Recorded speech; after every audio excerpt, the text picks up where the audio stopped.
ಜಿಲ್ಲೆಯಲ್ಲಿ ತೀವ್ರಗೊಳ್ಳುತ್ತಿರುವ ಭೀಕರ ಬರಗಾಲದ ಬಿಕ್ಕಟ್ಟನ್ನು ಎದುರಿಸಲು ಸರ್ಕಾರವು ತಕ್ಷಣವೇ ಸೂಕ್ತ ಪರಿಹಾರ ಕಾಮಗಾರಿಗಳನ್ನು ಕೈಗೊಳ್ಳಬೇಕೆಂದು ಆಗ್ರಹಿಸಿ ಜನತಾದಳ ಅಂದ್ರೆ ಜಾತ್ಯತೀತ ಪಕ್ಷದ ವತಿಯಿಂದ ಬೃಹತ್ ಪಾದಯಾತ್ರೆಯನ್ನ ಹಮ್ಮಿಕೊಳ್ಳಲಾಗಿದೆ. ಪಾದಯಾತ್ರೆಯು ಬನ್ನಿಕಟ್ಟೆಯ ಗೌರಿಶಂಕರ ಗುಡಿಯಿಂದ ಪ್ರಾರಂಭವಾಗಿ ಜಿಲ್ಲಾಧಿಕಾರಿಗಳ ಕಚೇರಿಯವರೆಗೆ ಬೃಹತ್ ಪಾದಯಾತ್ರೆಯನ್ನು ಕೈಗೊಳ್ಳಲಾಯಿತು. ಜೆಡಿಎಸ್ ರಾಜ್ಯ ಕೋರ್ ಕಮಿಟಿ ಸದಸ್ಯರಾದ ಶ್ರೀ ಸಿ.ವಿ. ಚಂದ್ರಶೇಖರ್ ನೇತೃತ್ವದಲ್ಲಿ ಸಾವಿರಾರು ಜೆಡಿಎಸ್ ಕಾರ್ಯಕರ್ತರು ಬೃಹತ್ ಹೋರಾಟದಲ್ಲಿ ಭಾಗಿಯಾದರು.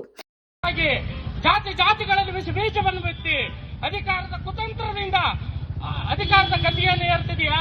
ಈ ಬಾರಿ ನಿನಗೆ 3 ಬಾರಿ ಅವಕಾಶ ಕೊಟ್ಟು ಕ್ಷೇತ್ರದ ಶಾಸಕ ಜನರು ಮೂರ್ಖರಾಗಿದ್ದಾರೆ. ಕ್ಷೇತ್ರ ಮುರಾವಟ್ಟಿಯಾಗಿ ಹೋಗಿದೆ. ನಿನ್ನ ಕೈಯಿಂದ ನೀನು ಯಾವ 30 ಬಾರಿ ಶಾಸಕನಾದರೂ ನೀವೇನು ಅಭಿವೃದ್ಧಿ ಮಾಡಲಾರೆ. ಎಲ್ಲಿರುವ ಶಾಸಕ ಕಣ್ಣು ಮುಚ್ಚಿ ಕುಳಿತಿದೆಯಾ? ರೈತರ ದನಗಳಿಗೆ ಮೇವಿಲ್ಲ, ರೈತರಿಗೆ ಕುಡಿಲಿಕ್ಕೆ ನೀರಿಲ್ಲ, ಬ್ಯಾಂಕಿನವರು ಅದರ ಹತ್ತಕ್ಕೆ ಬರಬೇಡಂತಾರ. ಏನು ಮಾಡುತ್ತಿರುವಿ ನೀನು?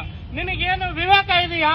ನಿಮ್ಮ ಮನೆಗೆ 40 ವರ್ಷಗಳಿಂದ ಅಧಿಕಾರದ ರುಚಿ ಎಲ್ಲ ಕೊಟ್ಟಿದ್ದಾರೆ. ಪಂಚಾಯತ್ನಿಂದ ಪಾರ್ಲಿಮೆಂಟ್ ವರೆಗೆ ನೀವೇ, ನಿಮ್ಮ ಕುಟುಂಬ 40 ವರ್ಷದಿಂದ ಇದೆ.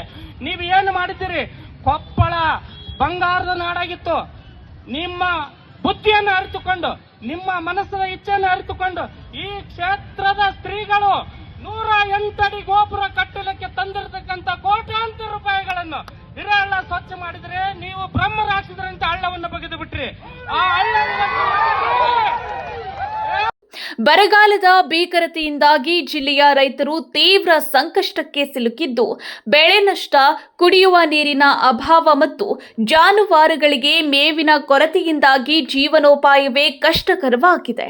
ಸ್ಥಳೀಯ ಶಾಸಕರ ನಿಷ್ಕ್ರಿಯತೆ ಮತ್ತು ನಿರ್ಲಕ್ಷ್ಯವನ್ನು ಖಂಡಿಸಿರುವ ಜೆಡಿಎಸ್ ನಾಯಕರು ರಾಜ್ಯ ಸರ್ಕಾರದ ವಿರುದ್ಧ ತೀವ್ರ ವಾಗ್ದಾಳಿ ನಡೆಸಿದರು.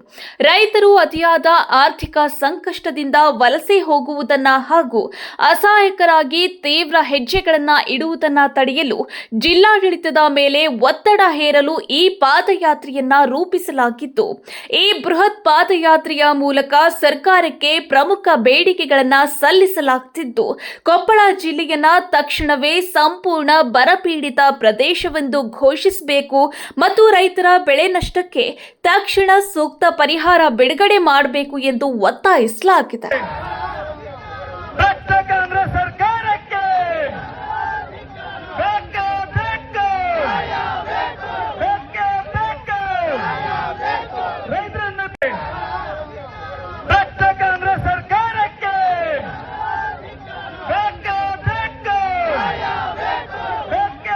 ನಾವು ನಮ್ಮ ಪಕ್ಷದ ಮುಖಂಡರು ಹಿರಿಯರು ಸೇರಿಕೊಂಡು ರೈತರ ತೊಂದರೆಗೆ ನಾವೆಲ್ಲರೂ ಕೂಡ ಸ್ಪಂದನೆ ಮಾಡಬೇಕು.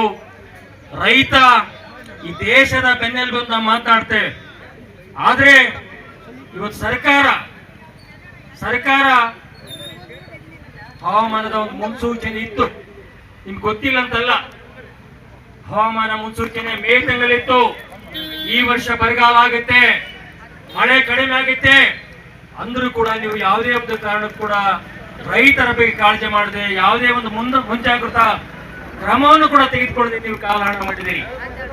ಇವತ್ತು ನಾವೆಲ್ಲ ರಾಜ್ಯದ ರೈತರ ಪರವಾಗಿ ಯಾವುದಾದ್ರೆ ಅದು ಜೆಡಿಎಸ್ ಪಕ್ಷ. ಇವತ್ತು ಕೊಪ್ಪಳದಲ್ಲಿ ಕೂಡ ನಾವು ಯಾವುದೇ ಕಾರಣಕ್ಕೂ ರೈತರಿಗೆ ಅನ್ಯಾಯವಾಗಿ ಬಿಡೋದಿಲ್ಲ, ರೈತರ ಜೊತೆಲಿ ಇರ್ತೇವೆ ಅಂತ ಹೇಳ್ಕೊಂಡು ಇವತ್ತು ಎಲ್ಲ ಪಕ್ಷದ ಪ್ರಮುಖರು, ಪದಾಧಿಕಾರಿಗಳು, ಹಿರಿಯರು ಎಲ್ಲ ಸಾವಿರಾರು ಸಂಖ್ಯೆಯಲ್ಲಿ ರೈತರು ಸೇರ್ಕೊಂಡು ಇವತ್ತು ಬನ್ನಿಕಟ್ಟೆಯಿಂದ ಜಿಲ್ಲಾಡಳಿತ ಕಚೇರಿಗೂ ಕೂಡ ಪಾದಾರ್ಪಣೆ ಮಾಡಿದ್ದೇವೆ.